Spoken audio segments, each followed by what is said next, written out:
A man walks into a casino in downtown Las Vegas. Under his left arm, taped against his ribs, there is a computer. Under his right arm, 12 AA batteries. And he is about to take a 20% edge over the house. 20%. Sit with that number for a second. On an American roulette wheel, the casino's edge is 5.26%. That number is the whole business. 5.26% built every tower on the strip, every chandelier, every fountain. He has 4 times that. Point it the other way. There is more hidden on it. A plate of small electromagnets sits flat against his stomach. A wire runs down the inside of his trouser leg to a switch hidden under his big toe. An antenna is coiled around his shoulder, under his shirt. He is a physics graduate student. He is 29 years old. He has never committed a crime in his life. He and his friends run this for 5 years, 11 trips, Las Vegas, Reno, Tahoe, and they walk away with almost nothing. They are never arrested. They are never charged. The math is never wrong. Physicists check it, publish it, and prove it again 30 years later. So what happened? This is the story of the people who solved roulette, and why solving it was the easy part. Santa Cruz, California. The middle of the 1970s. A rented house full of physics graduate students. Doyne Farmer, Norman Packard. A rotating cast of friends who drift in and out of the kitchen. They are not criminals. They are not even gamblers. They want to build a commune. A place where people can do science without a university telling them what to work on. That takes money, and none of them have any. So one of them says the thing out loud. The thing everyone has thought and nobody has taken seriously. A roulette wheel is a physical object. A ball on a track is a physical object. Physics describes objects. Why is nobody doing this? They start in a garage with a stopwatch and a second-hand wheel. Within a few years, they are hand soldering the first wearable digital computer in the world. Not the first wearable computer. That belongs to Edward Thorpe and Claude Shannon, who built an analog one in 1961 and took it to Vegas, the first wearable digital computer, and they build it to break a roulette wheel. Here is what almost everyone gets wrong about roulette. They think the ball is random. It is not. Watch the ball at the moment the croupier lets it go. It races around the outer track, high up, held there by its own speed. It is losing that speed the entire time. And here is the part that cracks the game open. The ball does not fall when it feels like it. The ball falls when it slows to one specific speed. The same speed, every single time, no matter how hard the croupier threw it. Throw it hard, it circles longer. Throw it soft, it circles less. It leaves the track at the same velocity either way, which means the ball is not asking you to predict chaos. It is asking you one question: how fast is it slowing down? That is not gambling. That is a stopwatch problem. And the croupier hands you the time to solve it. Between the moment the ball is released and the moment the table closes, there are 10 to 15 seconds. 10 seconds is nothing to a person. It is an eternity to a machine. So they build the machine, a microprocessor about the size of a playing card, 5 kilobytes of memory. Farmer writes the program himself, by hand, in raw machine code, roughly 3 kilobytes of it. No screen, no keyboard. Because you cannot use your hands in a casino. Your hands are being watched. So they use his feet. A micro switch goes under his big toe.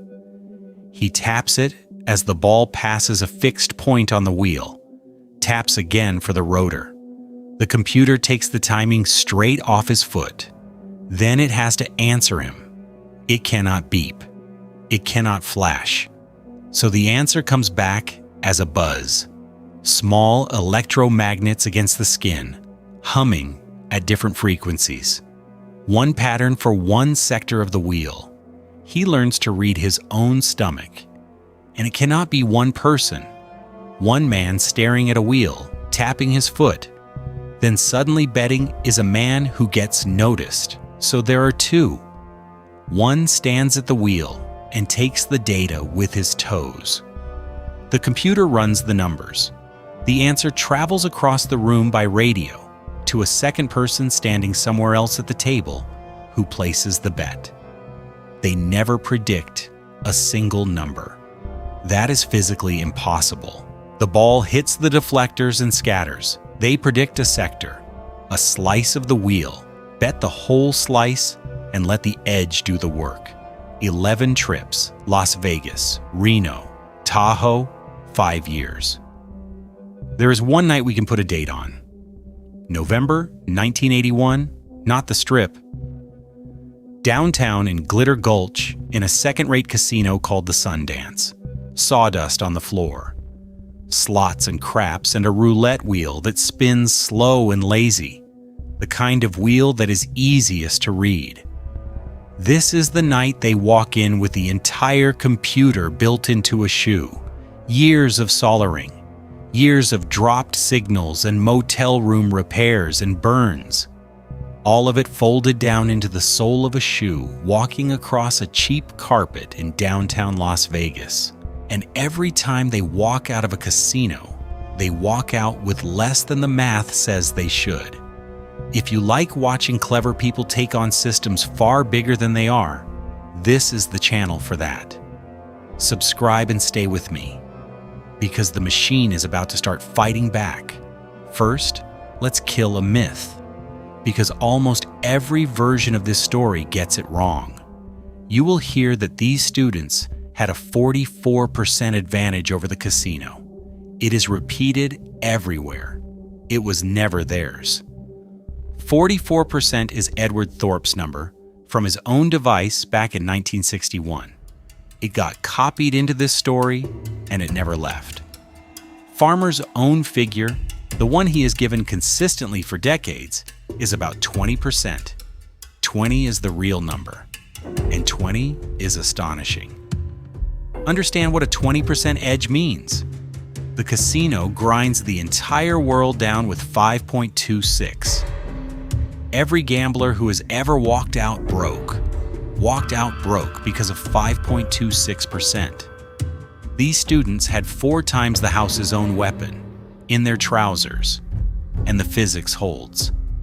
In 2012, 2 researchers published the whole thing in a peer-reviewed journal.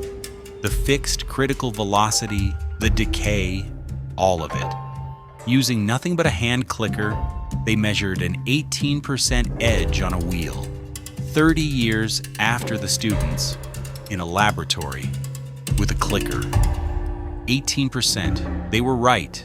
They were completely right. So why isn't this the story of 5 students who owned Las Vegas? Because a 20% edge is a statement about averages. Averages need volume. Volume needs you to sit at the table for hours, night after night, raising your bets. And they never could. The machine would not let them. A casino floor is a terrible place for 1970s electronics. The air is full of radio noise. The link between the 2 players drops. Wires taped to skin work loose. Solder joints crack. Sweat gets in. They spend more of each trip repairing the thing in a motel room than using it. And then it goes further than failure. The project's first receiving computer was built by Ingrid Herrmann as a homework assignment for her undergraduate physics class. She becomes one of their most reliable players. On one session, she is wearing the receiver hidden in her bra, wired to the electromagnets against her skin. The insulation fails. Farmer's own words from the account the group themselves fact-checked. When I saw the charred flesh, I couldn't believe it. The wires had burned a hole in her chest. He tells her to keep trying. but not that hard. He says he does not want her burnt skin as an offering to Roulette. And underneath all of it, there's the other thing. The thing no equation covers. Every time they raise the stakes, the room gets tighter. Pit bosses start watching. And these are graduate students who read physics papers, standing in a building owned by people who do not go to court. Farmers' own explanation for why they never scaled up is not about mathematics. It is about being afraid for their knees. Here is the part people get wrong in the other direction. It is often said that what they were doing was simply legal. The honest version is narrower and stranger. No Nevada statute named what they were doing. The law that specifically bans using a device to predict a game does not arrive until 1985, years after they stopped. But a casino never needed a law.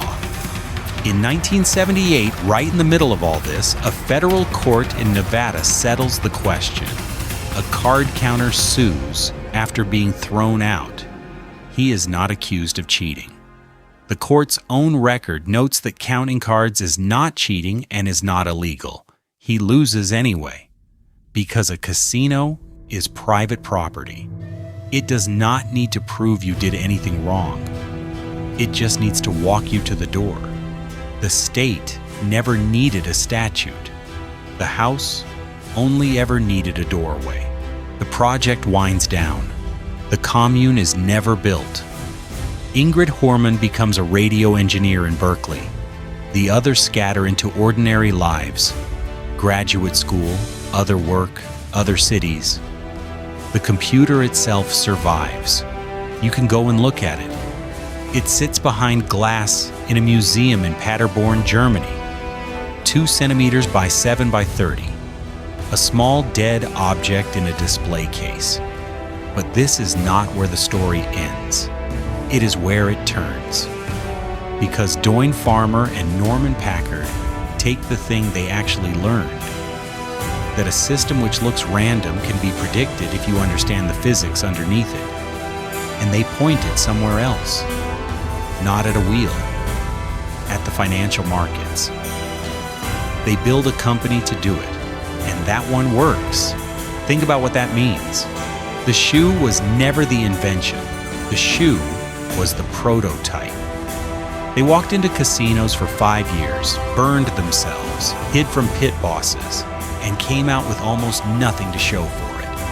And the whole time, they were not really trying to beat Roulette. They were learning how to predict the unpredictable. The wheel just happened to be the cheapest thing to practice on. Thanks for watching. If you enjoyed this, subscribe to the Orange Files for more true stories of people who found the loophole. I'll see you at the next one.